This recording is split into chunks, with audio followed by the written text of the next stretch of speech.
அன்பர்களே வணக்கம்.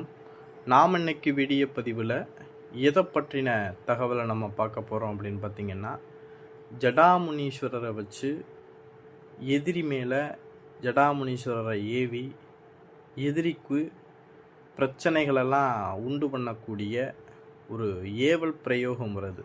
சரிங்களா? எதற்காக இந்த ஜடாமுனீஸ்வரரை வச்சு இந்த ஏவல் பிரயோக முறைகள்லாம் மாந்திரிகர்கள் பண்ணுறாங்க அப்படின்னா, முனீஸ்வரனுடைய வேகங்கிறது ரொம்ப ஃபாஸ்ட்டாக இருக்கும். மற்ற தெய்வங்களை விட முனீஸ்வரன் ரொம்ப ஃபாஸ்ட்டாக இருக்கும். சரிங்களா? குறுக்க என்ன வருது அப்படிங்கிறதெல்லாம் யோசிக்காது. சரிங்களா? அது பார்த்திங்கன்னா, நான் தான் காட்டுக்கு ராஜா அப்படிங்கிற மாதிரி அதோடைய வேகங்கிறது எக்ஸ்பிரஸ் ட்ரெயின் மாதிரி போகும். சரிங்களா? அதனால தான் பெரும்பாலான மாந்திரிகர்கள் பார்த்திங்கன்னா, ஏவலுக்கு பார்த்திங்கன்னா முனீஸ்வரனை தேர்ந்தெடுப்பாங்க, ரெண்டாவது சுடலமாடனை தேர்ந்தெடுப்பாங்க. சரிங்களா? எதிரி விஷயத்துக்கு பார்த்திங்கன்னா ஒன்று சுடலமாடனை தேர்ந்தெடுப்பாங்க, இல்லைன்னா முனீஸ்வரரை தேர்ந்தெடுப்பாங்க. ஏன்னா இந்த ரெண்டு தெய்வங்கள் தான் குறுக்க எந்த தெய்வம் நிற்கிது, யார் நிற்கிறாங்க அப்படிங்கிறதெல்லாம் பார்க்கவே பார்க்காது. எக்ஸ்பிரஸ் ட்ரெயின் மாதிரி அடித்து தூக்கி போட்டுக்கிட்டு போயிட்டே இருக்கும். அதனால தான் மாந்திரிகர்கள் பார்த்திங்கன்னா இந்த தெய்வத்தை வச்சு எதிரிகளை அழிக்கக்கூடிய அந்த ஏவல் பிரயோக முறைகளை பண்ணுறாங்க. சரிங்களா? நம்ம இன்னைக்கு பார்க்கக்கூடியது பார்த்திங்கன்னா, ஜடாமுனீஸ்வரரை வச்சு எதிரியை அழிக்கக்கூடிய ஒரு ஏவல் பிரயோக முறை. இந்த ஜடாமுனீஸ்வரர் பார்த்திங்கன்னா, இருக்கிற முனியை காட்டிலும் ஜடாமுனீஸ்வரர் பார்த்திங்கன்னா ரொம்ப கோபம், உக்கிரம் ஜாஸ்தி, ரொம்ப வேகமும் ஜாஸ்தி, பல மடங்கு ஜாஸ்தி. அதனால் ரொம்பவும் துட்டியாக இருக்கும். சரிங்களா? அந்த ஜடாமுனீஸ்வரரை கும்பிடக்கூடியவங்கெல்லாம் பார்த்திங்கன்னா எதுக்கெடுத்தாலும் ரொம்ப கோவப்படுவாங்க. ஏன்னா அவங்களுடைய அந்த தெய்வத்தை கும்பிடக்கூடிய அந்த முகத்திலே இருக்கும் அவங்களுடைய அந்த கம்பீரம், இந்த விஷயங்கள்லாம் இருக்கும். சரிங்களா? அதனால தான் இந்த ஜடாமுனீஸ்வரரை வச்சு ஏவல் பண்ணக்கூடிய ஒரு இதை வச்சு நம்ம பிரயோகம் பண்ணோம், ஏவல் பிரயோகம் பண்ணணும் அப்படின்னா, முதல்ல நம்ம ஜடாமுனீஸ்வரரை நான் ஸ்க்ரீனில் கொடுத்துக்கூடிய எந்திரத்தை வச்சு முதல்ல வசியம் பண்ணிக்கிறோம். வசியம் பண்ணாதான் எந்த ஒரு தேவதையும் ஏவல் போகும். ஏவல்னால் என்ன? நம்ம சொல்கிற வேலையை செய்கிறது தான் ஏவல். சரிங்களா? நம்ம சொல்கிற வேலையை கேட்கணும் அப்படின்னா முதல்ல நம்மளுக்கு வசியமானாத்தான் என்ன செய்வாங்க, நம்ம சொல்கிற வேலையை அவங்க கேட்பாங்க. இந்த மாதிரி எதிரி அழிச்சிட்டு வாங்கினாலும் அழிச்சிட்டு வருவாங்க. இல்லை ஒருத்தவளுக்கு பிரச்சனை இருக்குது, அந்த பிரச்சனையை நீ போய் தீர்த்துட்டு வா அப்படின்னு சொன்னோம்னாலும் அதை என்ன செஞ்சுருப்பாங்க, தீர்த்து கொடுப்பாங்க. அப்போனா அதுக்கெல்லாம் நம்ம என்ன பண்ணணும் அப்படின்னா வசியம் பண்ணணும். ஒரு சில பேர்களுக்கு கேட்குறாங்க, கமெண்ட்லேயும் கேட்குறாங்க, ஃபோன் பண்ணி கேட்குறாங்க, நான் கொடுக்கக்கூடிய அந்த மந்திர எந்திரத்தை வச்சு அப்படி டைரெக்டாக செஞ்சால் வேலை செய்யுமா? அதெல்லாம் வேலை செய்யவே செய்யாது. முதல்ல ஒரு தேவதை இருக்குது அப்படின்னா அந்த தேவதையை நம்ம வசியம் பண்ணால் மட்டும்தான் நம்ம என்ன செய்ய முடியும், ஏவல் பண்ண முடியும். ஏவல் பண்ணுறதுக்கு நம்மளுக்கு அது வசியம் ஆயிருக்கணும், ஆனால் மட்டும்தான் அது ஏவல் பண்ண முடியும். சரிங்களா? இதை வசியம் பண்ணுறதற்கு பார்த்திங்கன்னா, நான் ஸ்க்ரீனில் கொடுத்துருக்கூடிய அந்த சக்கரத்தை பார்த்திங்கன்னா வெள்ளித்தகடு இல்லைன்னா செப்புத்தகடு. சரிங்களா? இந்த ரெண்டு தகடில் நீங்கள் என்ன பண்ணிங்கன்னா, அந்த எந்திரத்தை எழுதி ஒரு அமாவாசை நாள் அன்னைக்குன்னு எழுதிக்கிங்க.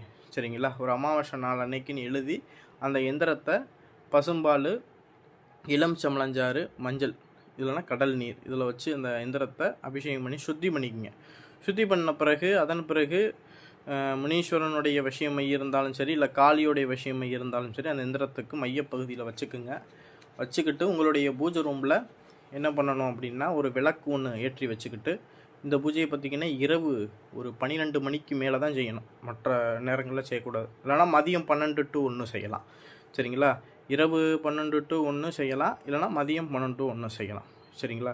இந்த பூஜையை மொத்தம் 21 தினங்கள் பண்ணணும். ஒரு நாளைக்கு 1008 தடவை மந்திரம் உச்சரிக்கணும். எந்த நேரத்தில் ஆரம்பிக்கிறீங்களோ அதே நேரத்தில் தான் டெய்லி ஆரம்பிக்கணும்.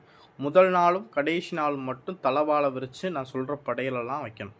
சரிங்களா? மற்ற தினங்களில் ஒரே ஒரு டம்ளர் தண்ணி மட்டும் வச்சுக்கிட்டு நீங்கள் அந்த மந்திரத்தை ஜபம் பண்ணலாம். படையலுக்கு பார்த்திங்கன்னா அவல், பொரிகடலை, தேங்காய், வாழைப்பழம், சுட்ட ஈரல். சரிங்களா? அடுத்து பார்த்திங்கன்னா கோழி பலி கொடுத்து அந்த கோழியை சமைச்சு புழுங்கரிசி சாதம் வச்சு நம்ம வைக்கணும். அடுத்து பார்த்திங்கன்னா ஒரு பானையில் கல் வச்சுக்கோங்க. சுட்ட கருவாடு, புண்ணாக்கு, எள்ளு புண்ணாக்கு, எள்ளு புண்ணாக்கும் கருப்பட்டியும் வைக்கணும். சரிங்களா? இந்த மாதிரி உங்களுக்கு இதில் என்ன கிடைக்குதோ முடிஞ்ச அளவுக்கு வைங்க. சரிங்களா? முடியலைன்னா விட்டுருங்க. என்ன கிடைக்குதோ அதை வச்சு பூஜை பண்ணுங்கள். சரிங்களா? வச்சு நீங்கள் படையலாக போட்டு இந்த மந்திரத்தை கொடுக்க ஆரம்பிங்க. இதே போல் தினசரி மொத்தம் 21 நாள் கண்டினியூவாக கொடு. இப்படி 21 நாள் கொடுத்தீங்க அப்படின்னா ஒரு 4 நாள் தாண்டினாவே 5வது நாள்லேருந்து அந்த மந்திரம் சொல்லும்போது உங்கள் உடல்லாம் அப்படியே என்ன செய்ய ஆரம்பிக்கும்னா முறுக்கிக்கிட்டு வலிக்க ஆரம்பிக்கும். அதே போல் முனீஸ்வரன் உடலில் இறங்க ஆரம்பிப்பார். ஏன்னா அவர் டிரான்ஸ்ஃபார்மர் பவர் பார்த்திங்கன்னா உடலில் இறங்குனுச்சு அப்படின்னா நம்ம உடம்பு தாங்கணும்ல, அதுக்குத்தான் நம்மளுக்கு உடல் ஒத்துழைக்கணும். சரிங்களா? சில பேர் இதில் தாக்கு பிடிக்க முடியாது. தாக்கு பிடிக்க முடியாமல் என்ன செஞ்சுருவாங்க, பூஜையை பாதியில் விட்டுருவாங்க.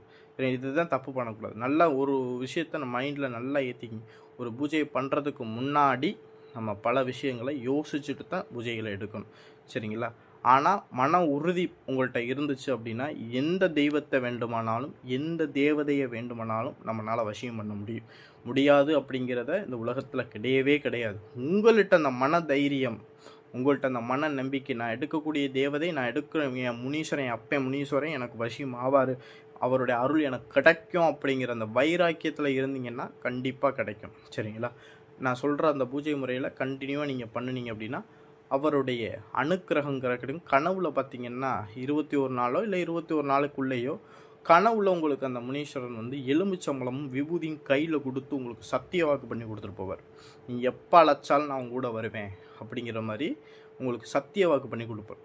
அந்த நாளில் இருந்து அதே சக்கரத்தை போட்டு எதிரியுடைய பேர் அந்த சக்கரத்துக்கு கீழே எழுதி அந்த மந்திரத்தை ஒரு 1008 தடவை அந்த எந்திரத்துக்கு உரு கொடுத்து எதிரியுடைய உருவம் போல் ஒரு பச்சரிசி மாவில் செஞ்சு அந்த எந்திரத்தை எதிரியுடைய கால்லையோ இல்லை வயிற்றுலையோ அந்த எந்திரத்தை சொருகி வச்சு செவ்வரளி பூவை வச்சு நான் சொல்லக்கூடிய இந்த மந்திரத்தை சொல்லி அந்த பாவையை அர்ச்சனை பண்ணி அந்த பாவையை கொண்டு போய் மயானத்தில் இருக்கக்கூடிய எரிமேடையில் கொண்டு போய் ஒரு மண்பானையில் வச்சு அடைச்சி பதைச்சி வச்சுட்டிங்க அப்படின்னா எதிரிக்கு என்ன செய்ய ஆரம்பிச்சிடும், பிரச்சனைகள் மேலே பிரச்சனை ஆரம்பிச்சு அந்த மந்திரத்தில் இருக்கும். கை கால் வலி, மண்டையை அழுத்தி பிடி, குடலை பிடுங்கு, அப்படி என்னென்னலாம் அந்த மந்திரத்தில் சொல்லுதோ அந்த வேலையை பூராமே முனீஸ்வரன் என்ன செய்வார், அந்த எதிரிக்கு செய்ய ஆரம்பிப்பார். சரிங்களா? இதே மாதிரி செய்யணும். சரிங்களா? இப்படி தான் எதிரிக்கு ஏவல் விடக்கூடிய முறை. சரிங்களா? இதை எக்காரணத்தை கொண்டும் தவறான வழிக்கு யாரும் பயன்படுத்தாதீங்க. சரிங்களா? என்றைக்குமே நல்லா தெரிஞ்சுக்கங்க, நம்ம ஒரு தேவதையை வசியம் பண்ணிட்டோம் அப்படின்னா நீங்கள் நல்லது செய்ய சொன்னாலும் செய்யும், கெட்டது செய்ய சொன்னாலும் செய்யும். ஆனால் நம்மளுடைய கர்ம வினையில் அது நம்மளுடைய கணக்கில் அது ஏறிக்கிட்டே இருக்கும். நம்மளுடைய நேரம் சரியில்லாத நேரம் பார்த்து நம்ம செய்யக்கூடிய அந்த பாவ செயலுக்கு பூராமே கணக்குகள் உண்டு.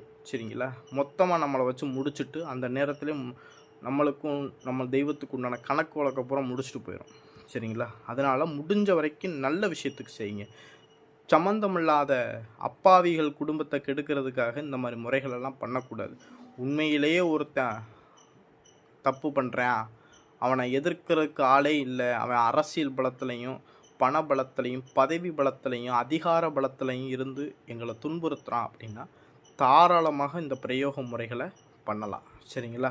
தப்பே கிடையாது. இதிலலாம் கர்ம வினைகள் வரவே வராது. சரிங்களா? அதனால் நான் அந்த வீடியோ பதிவு உங்களுக்கு பயனுள்ளதாக இருக்கும் அப்படிங்கிறத நம்புகிறேன்.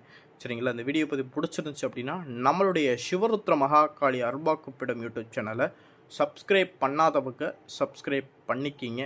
அதே போல் இந்த முனீஸ்வரன் ஜடாமுனீஸ்வரரை வச்சு உங்களுடைய எதிரிக்கு ஏவல் முறைகள் பண்ணணும் அப்படின்னு நினச்சிங்க அப்படின்னா உண்மையிலேயே தப்பு செஞ்ச எதிரிகளை தண்டிக்கிறதுக்கு நான் கண்டிப்பாக பண்ணித்தரேன். சரிங்களா? ஏன்னா நான் பூஜையில் வச்சு பார்த்தா தெரிஞ்சு போயிடும். சரிங்களா? அதனால் யாரும் சும்மா எதிரிகளை இது பண்ணணும்னு கேட்காம உண்மையிலே எதிரியில் கஷ்டப்படக்கூடியவங்க நம்மளை தொடர்பு கொண்டு இந்த முறைகள் நம்மகிட்ட செஞ்சு வாங்கிக்கிறலாம். சரிங்களா? நன்றி, வணக்கம்.